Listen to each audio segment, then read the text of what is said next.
Alright, let's check out some shockingly good homebrew games for the Sega Genesis that could pass for commercial releases. Starting with Altered Beast 2, The Seven Depths of Hell. Alex, rise again from your grave. Now, there never was an Altered Beast 2. This is a totally newly created fan game. I'm not really sure if this is a homebrew or a hack, but I don't know, it doesn't really feel like the original Altered Beast, now does it?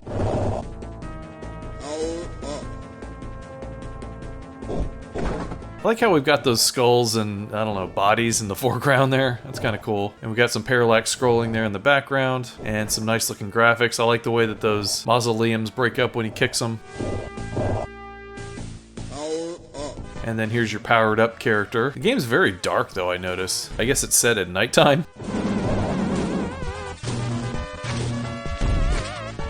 Anyway, this one looks really cool. I hope that we get a release soon. I'm Batman. Here we have Batman Returns, which is not like the original Sega Genesis game at all. This is more like the Super Nintendo game. And this demo pretty much consists of just this first screen here where Batman is beating up the Red Triangle Circus Gang. I really like the foreground with the fence and the snow on it. That's pretty cool. Also, we've got tons and tons of enemies that just keep coming and coming and coming. And later on, you get to beat these clowns up against the wall and smash the windows. That's always my favorite thing to do in the Super Nintendo game. Also like the super clear voice that we've got going on and the music. It sounds fantastic, although the music is a little bit repetitive. I'm Batman. But I'll tell you, the most repetitive part of the entire game is this bit at the end where you have to fight the boss. He just keeps calling out these clowns and you end up fighting all of them for what seems like forever. Actually, I think I fought these clowns for about 10 minutes. But yeah, this is the Batman Returns game that I always wish we had for the Sega Genesis. I hope more of the game gets made, although I feel like there's going to be a lot of legal repercussions if it does. Here's a homebrew called Captain Barrel. And it reminds me a little bit of these one-screen puzzle games that Cito used to come up with, like Puzzle Bobble or Bubble Bobble or whatever those games were. Basically, in the game, you have to acquire your sword first, and then you can use it to attack the enemies and turn them into barrels. And then once you turn them into barrels, you can kick the barrels around the screen, knocking out some of the other enemies. You can also get bombs that will basically just destroy the enemies for you. It's a little bit easier that way. The music is fun and catchy, and the animation of the characters is very well done. I will say, it's pretty satisfying getting that sword and whacking your enemies with it. And we get here to this boss, and every so often he'll spit out one of the mushroom enemies that you turn into a barrel, and then you have to kick the barrel into him. You can't just hit him with your sword, which, you know, that would make the most sense, really.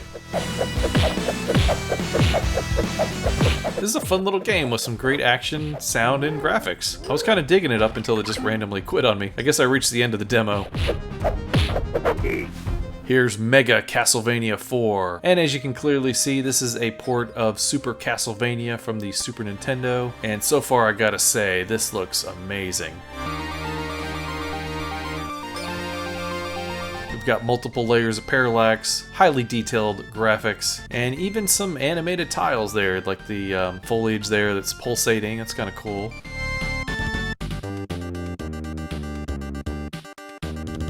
And let's not forget the music, which is amazing. I mean, I never thought that Genesis could do such perfect music like this. I guess I just got too used to hearing Gems music. But yeah, this music definitely rivals the Super Nintendo.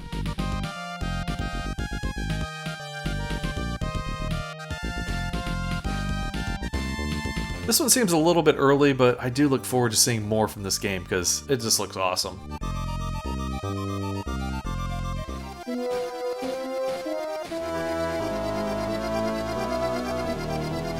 Here we have a big one, Castlevania Rondo of Blood. Probably the most acclaimed Castlevania game ever made, which only appeared on the TurboGrafx CD. I mean, there's really no reason why the Genesis can't do a version of this game.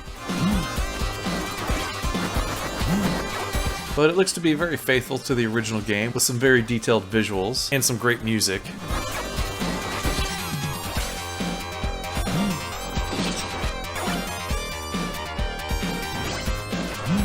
Also, it seems like there's a few secrets that I never knew about in this game. Definitely looking forward to this game if it ever gets released.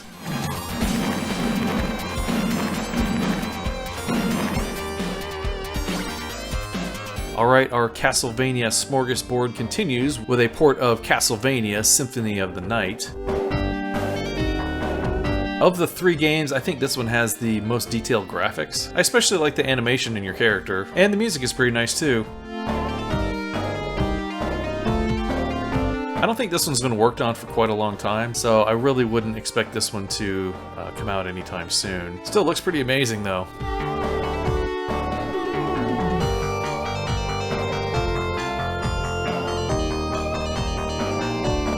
Alright, here's a quick video of a game called Crime City, and I'm really not familiar with this arcade game, but I don't know, it looks pretty awesome. Kind of reminds me a little bit of Rolling Thunder, but it's got some nice colorful graphics and looks like some pretty fun gameplay.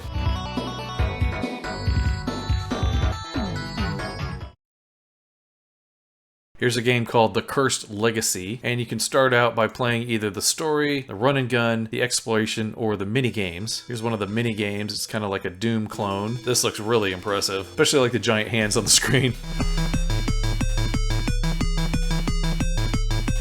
Then we have a exploration game, which reminds me a little bit of Super Metroid, but with a robot. I found this ability here to crawl, so I imagine there's other abilities as well. Also, we have a map here, very much like Super Metroid. Although, definitely don't die, because if you do, you have to go all the way back to the beginning. And then here is the run and gun, which to me would be the main part of the game. Man, there's just so many effects going on in this game, you don't even really notice it, but like, you've got the background that's kind of warbling, and then we've got different layers of parallax. Plus you've got the water that's rising and falling in the foreground. Now I was able to pick up this 3-way weapon. I imagine there's more weapons in the game as well, but I kind of like the 3-way.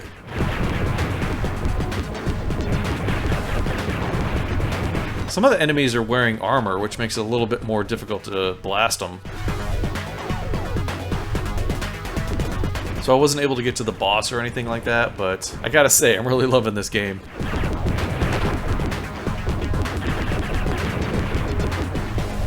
Okay, here's a game called Demon Claw, or Damon Claw, and this is a side-scrolling action game, which is my favorite type of games. In this game, it looks like you have magical gauntlets that give you superpowers. We've got one that looks like it shoots fire. Another one that gives you Shuriken abilities, kind of like in Street Fighter 2. And this one looks like some kind of a purple plasma attack with different projectiles popping out. Try to say that 3 times fast. And then finally we have a gauntlet that gives you ice abilities where you can like freeze up your enemies or create these spiked ice walls.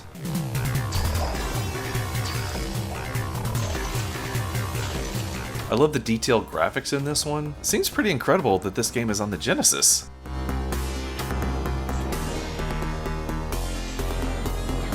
Very cool concept for a game, and it looks to be a blast. Okay, here's an early demo of Darkstalkers.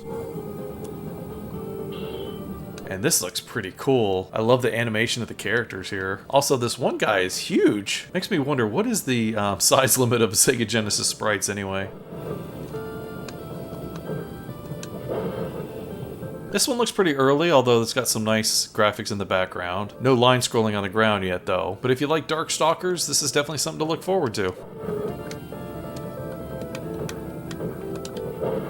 This one's called Drifting Rage, and is a self-proclaimed love letter to 16-bit racing games like Outrunners and Top Gear, Road Blasters.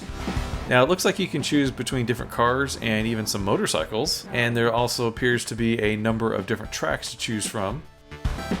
And of course you can pick your music just like in Outrun. Now here's the main game itself, and wow, this looks fantastic. Man, look how fast and smooth this game is. It's not choppy at all. I love the mountains in the background, definitely looks digitized. Also across the top, it looks like we have a map that shows your position. And one thing I like about this is that it's not cropped or anything. It's like the full game is on the screen. Finding station. Also, I think the music really fits this game perfectly. I mean, it gets the adrenaline pumping, that's for sure. I can't wait to see more from this game because it looks really, really good. Final lap. Next we have a game called Earthion, and this one is being worked on by a fairly famous music composer by the name of Yuzo Koshiro.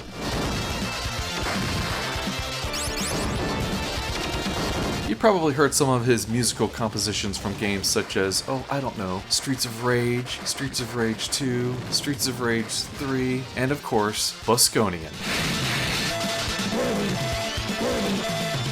All kidding aside, it's pretty awesome that he's able to spend some time working on the musical composition for this game. This one looks to be an awesome side-scrolling shooter with some incredible visuals, certainly some great music, and lots of incredible power-ups.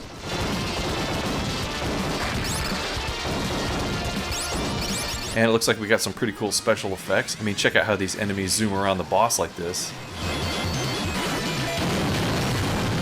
Been looking forward to this one for a really long time, and I can't wait to see this one released.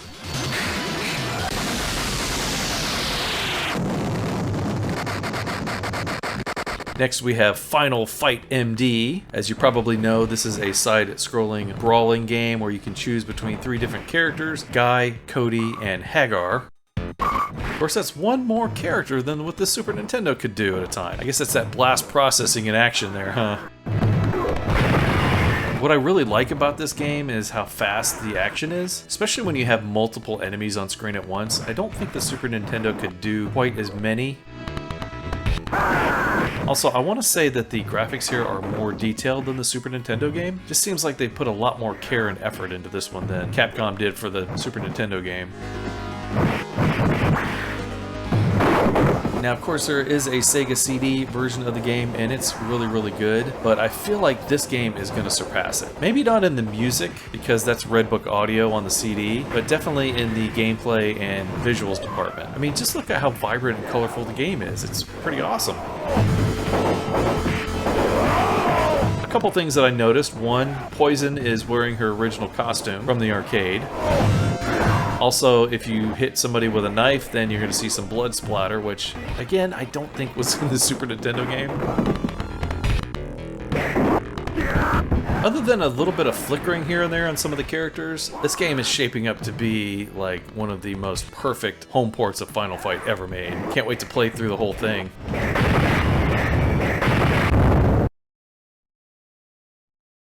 Oh my god! Alright, here's a port of King of Fighters for the Genesis. Now, honestly, I've never been a really big Neo Geo fighting games fan, but I do appreciate those who can replicate all the power of the Neo Geo on the Sega Genesis. I mean, they do have similar processors, resolution, and color abilities, so I feel like we should have more Neo Geo ports. The background looks a little bit static, aside from a few plants rustling around there, but it looks like the game moves fast, and I bet it plays really well.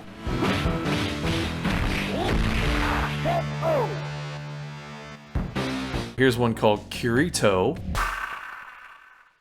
and this is a side-scrolling brawling game where apparently you're fighting guys dressed up like Sailor Moon.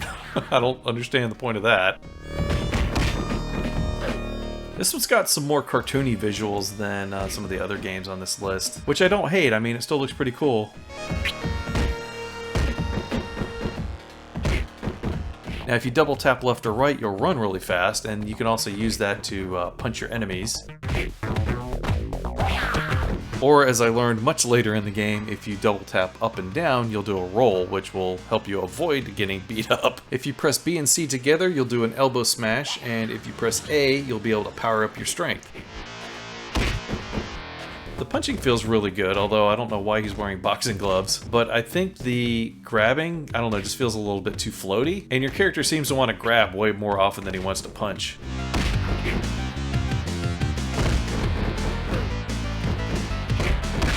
Although I gotta say, I do like the graphics. They're not too over-the-top crazy. And then all the character animation is really good too. And then I really love this ending screen here. It looks amazing. Hopefully there's a motorcycle stage in the game. Also, the to be continued here makes me think that we're going to be shooting guns in the next version of the game.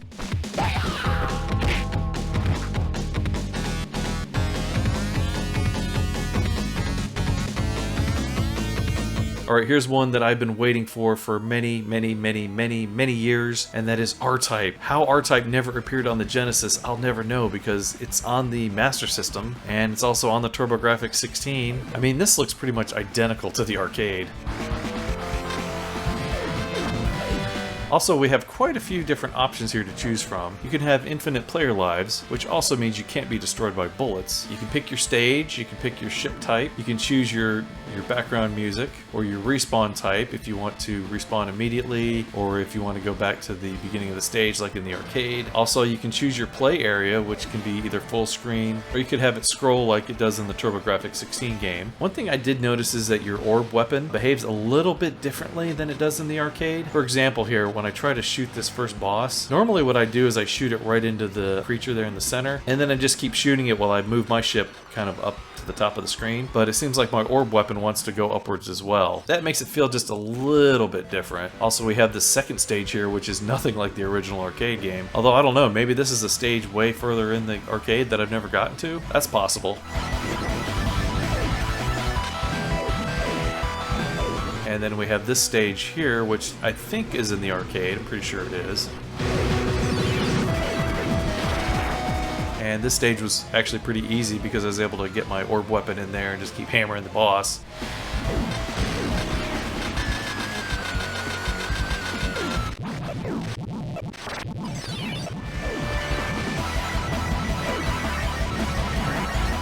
And it didn't seem like there was any way to change the volume of the music and the sound effects.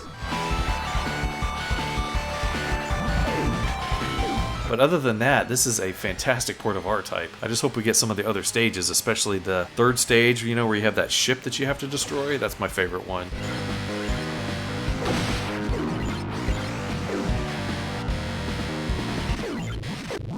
Next is Mega Splatterhouse. And the TurboGrafx 16 got a version of this game that was really good, although a little bit watered down. I think this one is going to be more arcade accurate. I mean, right off the bat, you can tell it's more arcade accurate because your character has a white mask instead of a purple one. This game is fairly simple, just move left to right and destroy as many enemies as you can. I especially like using a weapon to splatter the enemies against the wall.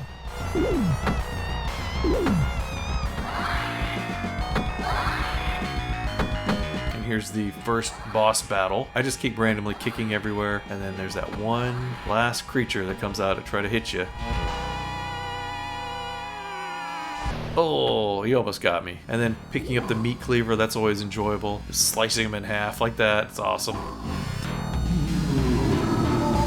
Sound effects are pretty much dead on too. And then here's the possessed room where you got the knives attacking you and pictures and chairs, stuff like that.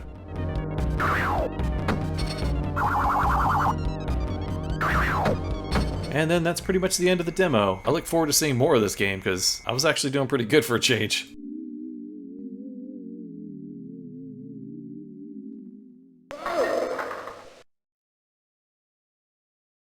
Alright, now this next one is not a homebrew, it's a hack, but it is an awesome hack of Mortal Kombat, which makes the original game look, sound, and play much more like the original arcade game. I mean, this is just like a complete overhaul of the entire game.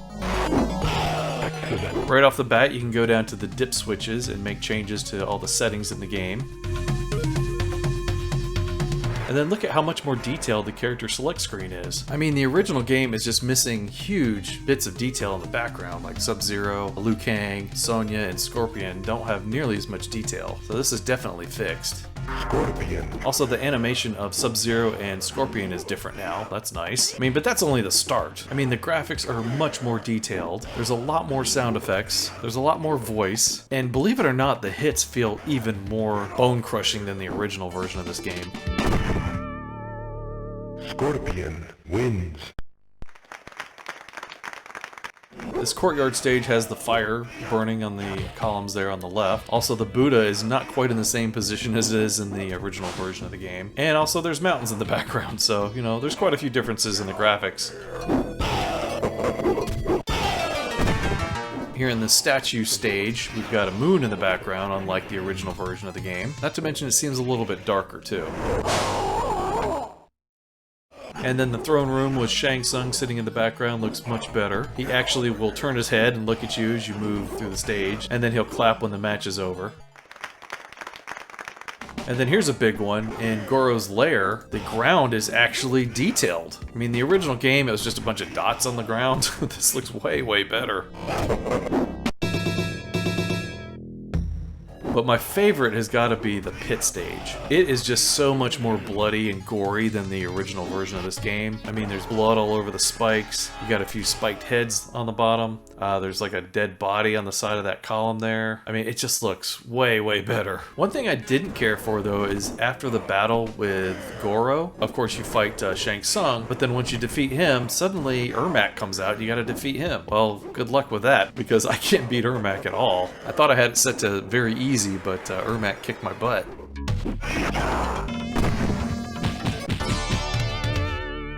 I'm really enjoying this version of Mortal Kombat 1. I mean, I think this is the version we all should have gotten, and the developer of this hack really should be applauded for his awesome efforts.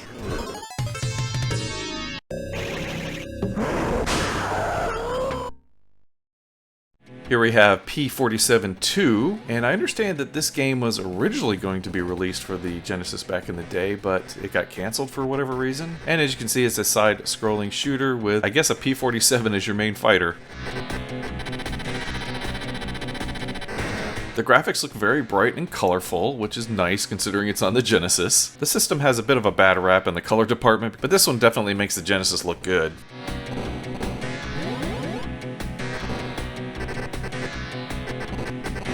Unfortunately, I didn't find the music to be anything special, but maybe the programmers were going for early 90s authenticity. I'm not sure.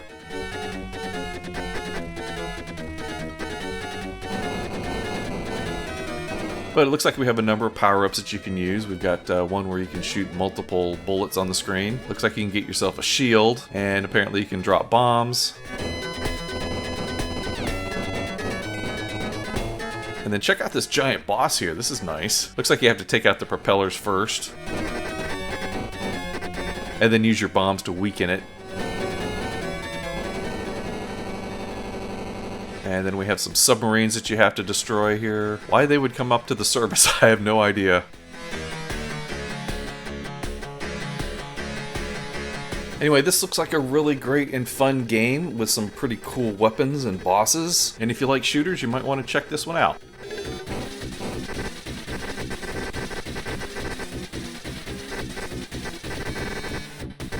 Next we have Secret of the Four Winds, and this one is something completely original. Starts out with some cutscenes where you play as a private investigator of some kind who is looking into this warehouse, and suddenly he gets attacked by ghosts, I guess. It does have a rather interesting shooting mechanic. Basically, you press the B button to aim, and then you press the A button to shoot. Also, you can wander around and check out objects. Although I was kind of hoping that if I checked out that Pac-Man machine that I'd at least get a screen of Pac-Man. And you can even go to the toilet and flush it just like in Duke Nukem 3D. Later on, we find out that these ghosts are weakened by the light, so you're safer avoiding the dark areas.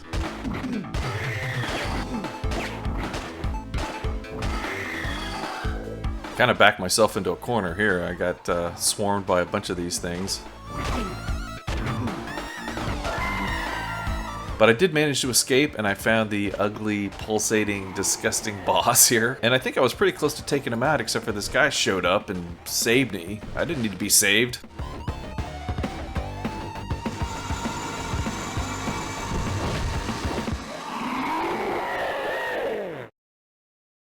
After that, your boss appears, and she tells you to, I don't know. I wasn't even reading what she had to say.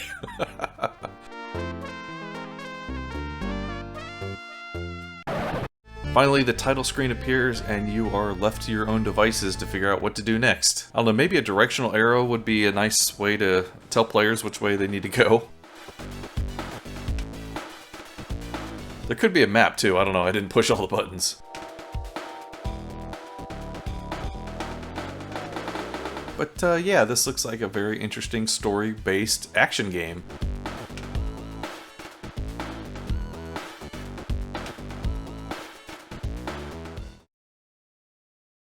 Alright, here is Shadow Dancer. And there was a version of Shadow Dancer for the Genesis, however, it's not at all like the original arcade game. This one looks pretty good, although it doesn't seem like there's something missing. Maybe the dog will come in at some other point in development.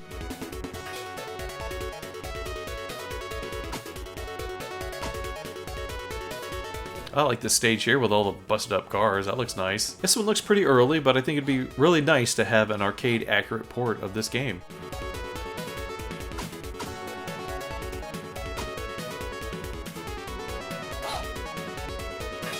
Here we have some trailer footage from the game Sword of the Apocalypse. And I understand that this game is a dual-purpose game, that it will work on either the Sega Genesis or the Sega 32X/Neptune. But this looks like a very Shinobi-style game with some very detailed background graphics. You can do the wall jump, which is cool. You can slash your enemies, you can throw ninja stars, or shurikens if you prefer that term. Looks like we have a nice variety of stages, although I'm not sure about that pink one. That must be a different planet or something. Looks like an awesome game that everybody should check out.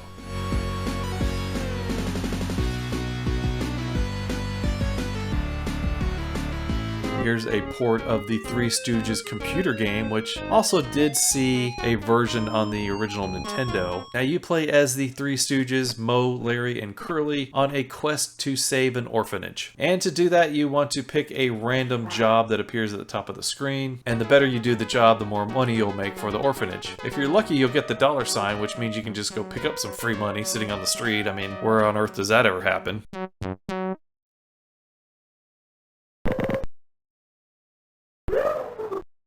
Some of the jobs that you have to do is serve pies at a hoity-toity club. I'm pretty terrible at this one. Another job is in the hospital where you have to collect medical supplies while avoiding crashing into patients.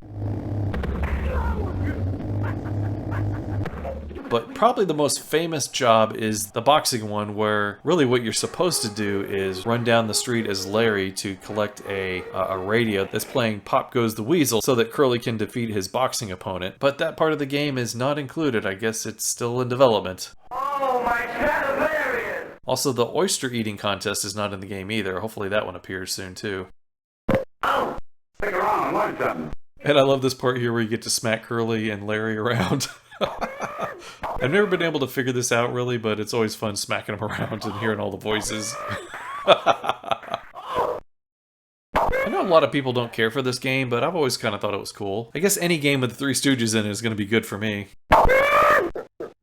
And lastly, we have a game here called Windjammers, which is a Neo Geo game. And essentially, it's a game of Pong, but with frisbees. You have to catch the frisbee and then throw it back, and hopefully your opponent will either miss it or get knocked out of the ring. Although I'm not sure if I suck at this game or if the computer is just incredibly difficult because I wasn't able to get too many points against it. This one's also got some nice music, although it's incredibly loud compared to the rest of the game. Again, I hope they include audio sliders so that we can lower the music to our liking.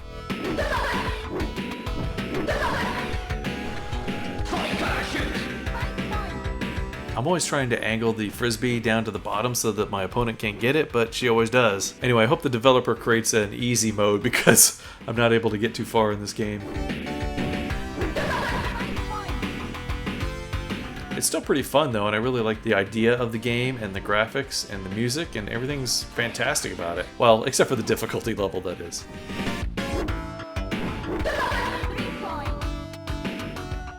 Alright, well there you go. Some amazing Sega Genesis homebrews that rival a lot of the commercial games that were released for it. I truly appreciate the efforts that these programmers are making for filling a lot of the gaps in the Genesis library. If you want to know more about these games, I've left links in the description so you can check them out yourself. Anyway, with all that said, I want to thank you for watching, take care, and we'll see you next time. Bye bye everyone.